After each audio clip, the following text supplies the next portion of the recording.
biggest things that I've found when people are setting goals is they start letting their goals run their life. They start letting their role run their life. They start paying attention to all of what they're supposed to be doing, how they're supposed to be getting there, what the end goal is, but they don't really pay attention to themselves a lot in the whole process. And so what ends up happening is my coach Mitch talks about soul frustration, role frustration, goal frustration, and I've talked about that for years in different language, but I like the way he put that, because what really happens is we end up emotionally frustrated, but we don't know it's emotion, so we try harder, try harder, try harder, and then we freaking quit. Who here, and I know we've all quit on something, who here hasn't quit on something? Of course we have. It just isn't interesting anymore. Sometimes it's something good, like playing video games. Man, I suck at this. I'm done. Now we can actually use our time for something positive. But who's quit on something that really means something to them? I know we all have. I've done it. It really means something to me, but the fear is bigger than the goal. Why? Because the fear is inside of me and the goal is outside of me. And so if I don't identify what's going on with me, I can't get to where I'm going. And so what we want to have is we want to have an alignment around what we're experiencing emotionally, what we really want to do with our life, and then start looking at our goals, but also look at what role we want to play in those goals. Is it the one we're going to be the doer? Are we going to be the guy that's running the whole thing? I can't remember the name of that. What is it? You're muted, Christine. Orchestra, what is that, leader? The conductor. Conductor. Are we going to be the conductor? Are we going to be the doer? Are we going to be an advisor? Or are we going to be the excuse maker? What exactly are we doing in our life? And so the topic that we're talking about today is goal setting, and I want to have more of a conversation around what's getting in our way. Now, who here has set goals last year? A little bit. A little bit. Constantly? Hedging bets is what we're good at. I set a little bit of goals. I won't say I set them all the way because, well, then I don't have to admit that I didn't hit them. I play that game. I'm very good at it. I used to play video games at night when I was in school. So then if I failed the test or if I didn't do good, I have an excuse. I did pretty good on them anyway. And then I was like, look how great I am. And so either way, my ego wins, right? But it's not necessarily honest with us. We're not honest with ourselves when we're doing that because we're not trying 100%. And trying 100% is important if the goal is important, if we're really honest with ourselves. But one of the biggest problems I think every human being has is we have a problem with rigorous self-honesty. We don't really know what we want. I know I want sometimes what Christine wants. Sometimes I do a little poll. Michael, what do you want? What do you want, Christine? Yeah, that sounds good. Let's do it. They've witnessed me do it. Hey, whatever you guys say, it's great. And then I cop out because I don't have to actually stand up and say what I want. How many people have ever been in that position where you just kind of, by default, make a goal? I have found that that is the easiest way to ruin goal setting. It's the easiest way, isn't it? To let somebody else kind of say what they might think the goal should be, and then you go, okay, I can do that. We all do it. Why? Because it's freaking easy. It's super easy to just go, okay, that's a good goal, I'll do that. Rather than go, okay, does that sit with me? Does that feed me in some way? Is there fulfillment in there? And there's a lot of people that have goals right and left, and none of them are fulfilling. I did that again. And then there's people like me that have a real big goal, like a doctorate in psychology. And then as soon as I get it, I don't even go to the freaking graduation ceremony. I'm like, no big deal. Move on to the next thing. Why? No celebration. Because our head tells us the next thing's more important than the thing we just did. And what's happening is we can't sit in the moment. And we can't sit in the moment because the moment is kind of disturbing to us sometimes because those emotions well up. Ooh, if I sit and really think about the fact that I just did something that was major in my life, I get the tears welling up. I get the goosebumps. I start getting that feeling like I like myself or something. I can't handle that, so I need to make a new goal quickly. I don't want to be all mushy. Or it wasn't good enough. I didn't do good enough. I wasn't number one in the class. Only number two. And so no matter what we do, our head's talking to us. And so the problem with goal setting and the problem that I've seen over the years is we have the noise in the world that's telling us what we should be doing. And then we have the noise in our head that's telling us what we should be doing. And then our ego comes in and starts telling us what we're not doing good enough. And so then we got to set goals that are like 10 times higher, 10x. And the funny thing is we have no idea what we want. How many people have ever sat and just gone, you know what? Shit. I do not know what I want. I know what I want, but I don't know what I want. I know Christine and I have had this conversation many times. What do you want? I don't know. I'm going to go on vacation. Where? I don't know. Shit. Someplace warm. Still can't nail it down. Where do you want to live? I don't know. Not here. We have this thing going on. And it's the weirdest thing that we don't want to settle, but we also don't like where we're at most of the time. And then we set these goals to go somewhere further out, whether it's a money goal, or it's a destination goal, or it's a status goal. Is that your hand up, or you're putting your hand up? No, you said a word that I want to hear what your take on it is. What's that? You said settling. Yeah. What's the difference between settling and like thinking you're committed to it? I've made this commitment, so this is what I'm doing. That is a great question. And for me, settling has a whole lot to do with another word I talk about that everybody loves to use and I think is an evil word, which is habit. And for me, settling is more towards a habitual kind of thing where it doesn't take a whole lot of effort and we can do it by default. And so we end up settling for good enough. We end up settling for, okay, they brought the food out and it's not the way I asked for it. It's, I don't want to cause ripples. I don't want to cause waves. I don't want to cause trouble. And so I'm going to settle. I don't want to go and ask for that extra thing. I don't want to go and tell somebody that they're doing something that I don't think is right. And so we end up settling for what we get instead of stepping into what we really believe. And so I believe I can do this. Well, I'll settle for where I'm at rather than step into the greatness. You know, Les Brown talks about step into your greatness. We all have greatness inside. We've got to step into it. Most people don't want to because it's a lot of effort.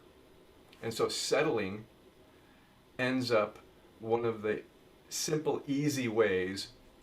Easier, softer way is one of the things that I talk about. Easier, softer way to settle. Hey, we should be grateful. Should be grateful for what we have. That is a settler's comment. Because we can be grateful for what we have. It's another buzzword that I love is grateful. We should be grateful. What does grateful look like? For me, grateful is taking everything that you are and everything you can be and using that to help another person. I see gratitude as an action that we step in and help other people get to where they want to be if we're where we want to be. If we're not where we want to be, we need to take the action to get ourselves where we want to be. And we can't do that settling. And so I think in the context of what we're talking about, goal settling or goal setting. Yes. But in the context of goal setting, it's like settling is giving up on your goal. Absolutely. For me, that's what it is. It's like, well, I almost got there, but this is good enough. And then it stops you. Right. I think last year I didn't set any goals. I didn't even know what I was doing.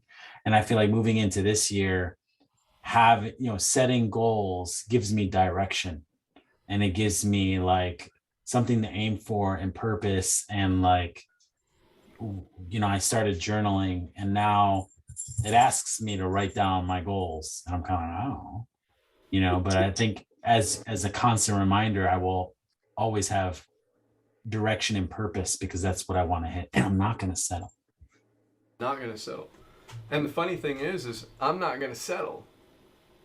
And then I settle for not settling at the goal that I made that's easy. I'm like, damn it, I settled. How did I get myself? How did I fool myself? I was talking to somebody else yesterday, and one of the things that I was saying is our ego knows us best. It knows all our fears. It knows all our weaknesses. It knows all of the ways to get around us and trick us into mediocrity. And so whenever we're listening to ourselves, we're actually moving ourselves toward mediocrity. That's why it's important to have a partner. It's important to have a coach. It's important to have a mentor.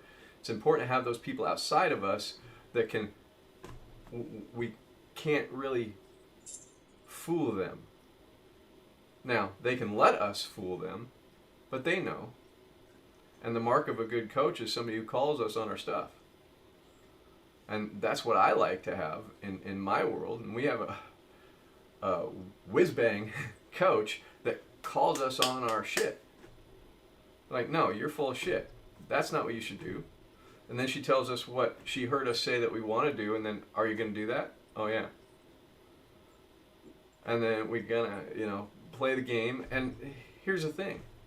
Christine and I have a very, very successful business. We have outperformed anything that we thought we were going to. But we still play these games. I know I do.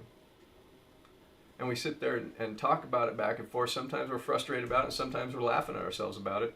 I like to laughing at ourselves about it a lot more than being frustrated with ourselves, because the fact of the matter is we're all human. We all suffer from the human condition of having an ego that tells us that we don't need to go so hard, or if we're not getting the results we want, we suck at it, or we're never going to be good enough, or we're way better than everybody else. There is no medium in there. There's no balance in what we tell ourselves often.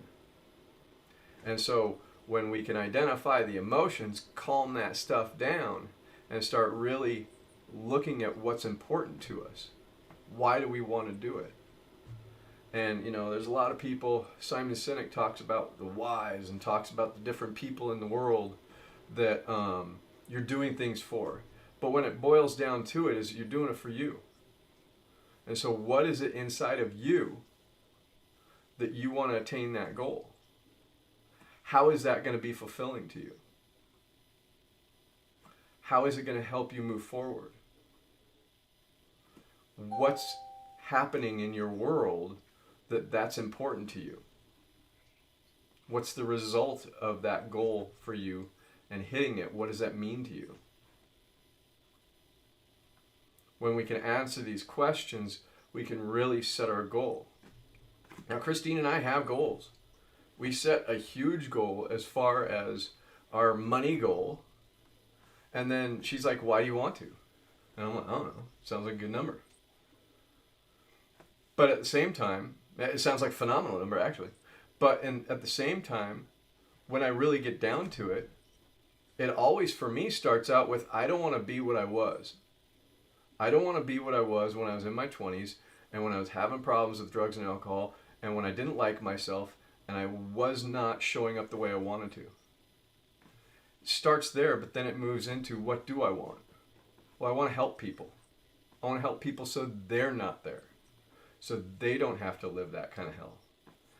And then I want to be able to help people with what their joys are, what their excitement is. We were talking about paying somebody's way to an event, or paying somebody's way to, I can't remember what it was offhand, but we were going to pay somebody's way. And it's like, that would be my greatest joy, is to be able to have my company doing so well that I can provide somebody a vacation. I can fly out and see Michael in person whenever I want to. Or I can go down. Doug's having a vision board party this week sometime, probably COVID related. But did I go there? I went there. But, you know, I would love to be able to fly down there and just on a whim. I don't want to have the restriction of, oh, do I have the money? Do I have the money to be able to show up for people? I don't want that in my life. I want that problem solved. And so I want to have that high money goal so that I can live my life to the fullest and show up for the people in my life the way I want to, wherever I want to, however I want to, whenever I want to. And for me, that's powerful. And it took me a little while to get there. And here's what everybody does with goals like that. Oh, I want that too. I want that too. Of course you do. But the problem is that goal came from me. That goal came from my history. It came from my experience. It came from my years and years and years of doing what I do, and my failures and my successes and all of those things. It came from my emotional experience. So what's your emotional experience? What drives you? What makes you excited to get out of bed in the morning? I'm not going to lie, one of the things that excites me most is coffee. A cup of coffee in the morning, I'm like, boom, Christine can tell you, I'm up. Get the cup of coffee, then I lay back down and go to sleep. For about 10 minutes, 15 minutes. But the thing is what drives you? It's an emotional thing. It's not a thought thing. I was talking to another person about the different DISC assessment and the MBTI and the Kolbe assessment and all these different assessments. In the last week we were having these conversations, and something I brought up is, as a psychologist, I see a big difference between those tests and a values assessment that we use, because the values assessment is really individual, and we can really look at what drives a person based on what they value, based on what excites them, based on what they really want in their life, based on what they pay attention to, based on what they don't pay attention to, based on how clear they are about what they want. And then all of the other tests are sociological point of view, where they just group you into groups. And then we can say things about somebody who scored there. But the very big difference is the one that we use, the one that we work with people around, really helps us to see the different levers of change in themselves. And we can point to those and go, if you just look at this a little bit more, your whole life is going to change. Where it doesn't happen with the other tests. Doesn't happen with those assessments. And so the reason I bring that up is because we walk around in a world full of trends, full of fads, full of this is the way everybody's doing it, you should do it too. And it's very hard for that noise to not affect how we think we should do our goals. Michael is a marketer, and he's amazing at what he does. But the fact of the matter is he can tell you everybody's doing it. If they're in the 2 Comma Club, right, they've all got a similar strategy because that's the trend. And it works. It absolutely works, doesn't it? Yeah. People crush it in the 2 Comma Club. And they all use the same trends, they use the same models, and those models work well. But the question is out of all of those people who hit the 2 Comma Club and they crush it and they make their money, how many of them are fulfilled?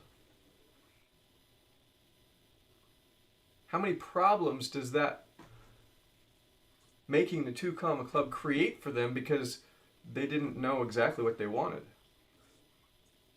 And now it opened up a can of worms because now I got money, now I got this, now I got that, and I don't know what I want. And so then they go with the next trend goal. They go with the next big fad. They create another thing and then they make more. They still don't know what they want. Now for me, that's a good fucking problem to have because you got the money to fuel it. But there's something missing from the goal. There's something missing from our emotional piece of us that is really fulfilled by that activity. One of the things I love about working with Michael and having his friendship is one of the first things he said is, I don't know if I want to build this company because it's not about the money for me. It's about the relationships. It's about helping people. Okay. Now we have an idea of where his goals lie. Money's going to be involved in every one of our goals because money's the fuel to arrive at the goal. And sometimes it's a measuring stick to how we did hitting that goal. But when we start really identifying what the goal is,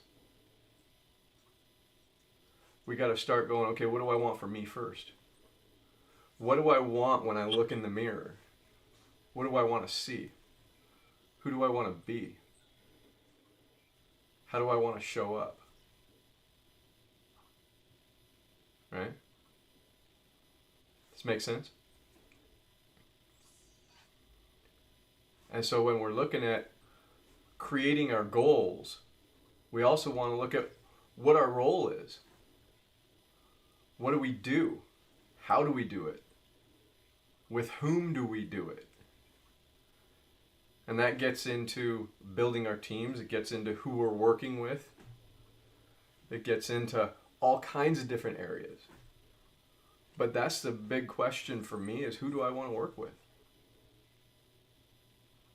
Christine and I have been having that conversation with the trajectory of Generator. We work with high performers. And then we have high performers in our group, and we have some people that are mod performers, and we have people that aren't sure where they're at.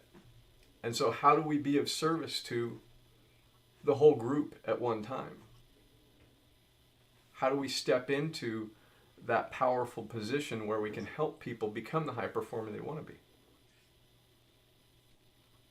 How can we help them be okay with themselves and let the stuff go that hasn't worked out so that they can move forward faster? Because all of us have that. I know I do. And I was talking to Christine this morning and it was like, she's like, with all the noise, I don't like the noise. And I was like, for me, I don't like the noise either. And I've had that noise for a long time. And so I've gotten used to living in this noise of my ego, noise of the world, noise of my head, and being able to put the noise over here for a minute and say, okay, I'll be right back. I got to go handle this. And then stepping into who I really truly am with other people while my head has a different story. Let the story go and be of service. And I truly think that being of service is where our goals come from. And so as we close out today, I want you to all to think about and really, go into business, build your business and profit, and talk about your goals. Talk about what you're going to do. Talk about those things that you want to be, who you want to be, how you want to show up, what role you want to play in your life, and then what your goals are.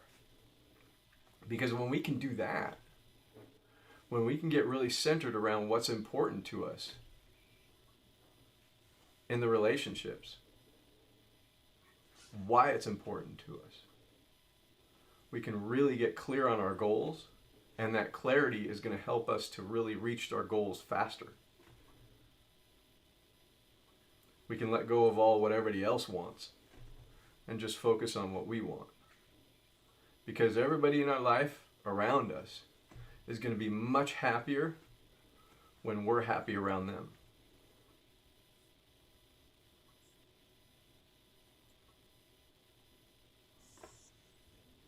That's what I got for today. Michael, you got anything? That was good stuff, man. Thank you. That was good stuff. Yeah, so post your goals. We'd love to see them. And make sure you get one for just you. All right? This is Build Your Business a Profit. We're going to be here next year, next Thursday, 6 p.m. Tell everybody you know about Build Your Business a Profit. Bring your friends. We'd love to see them. And we'll see you next week.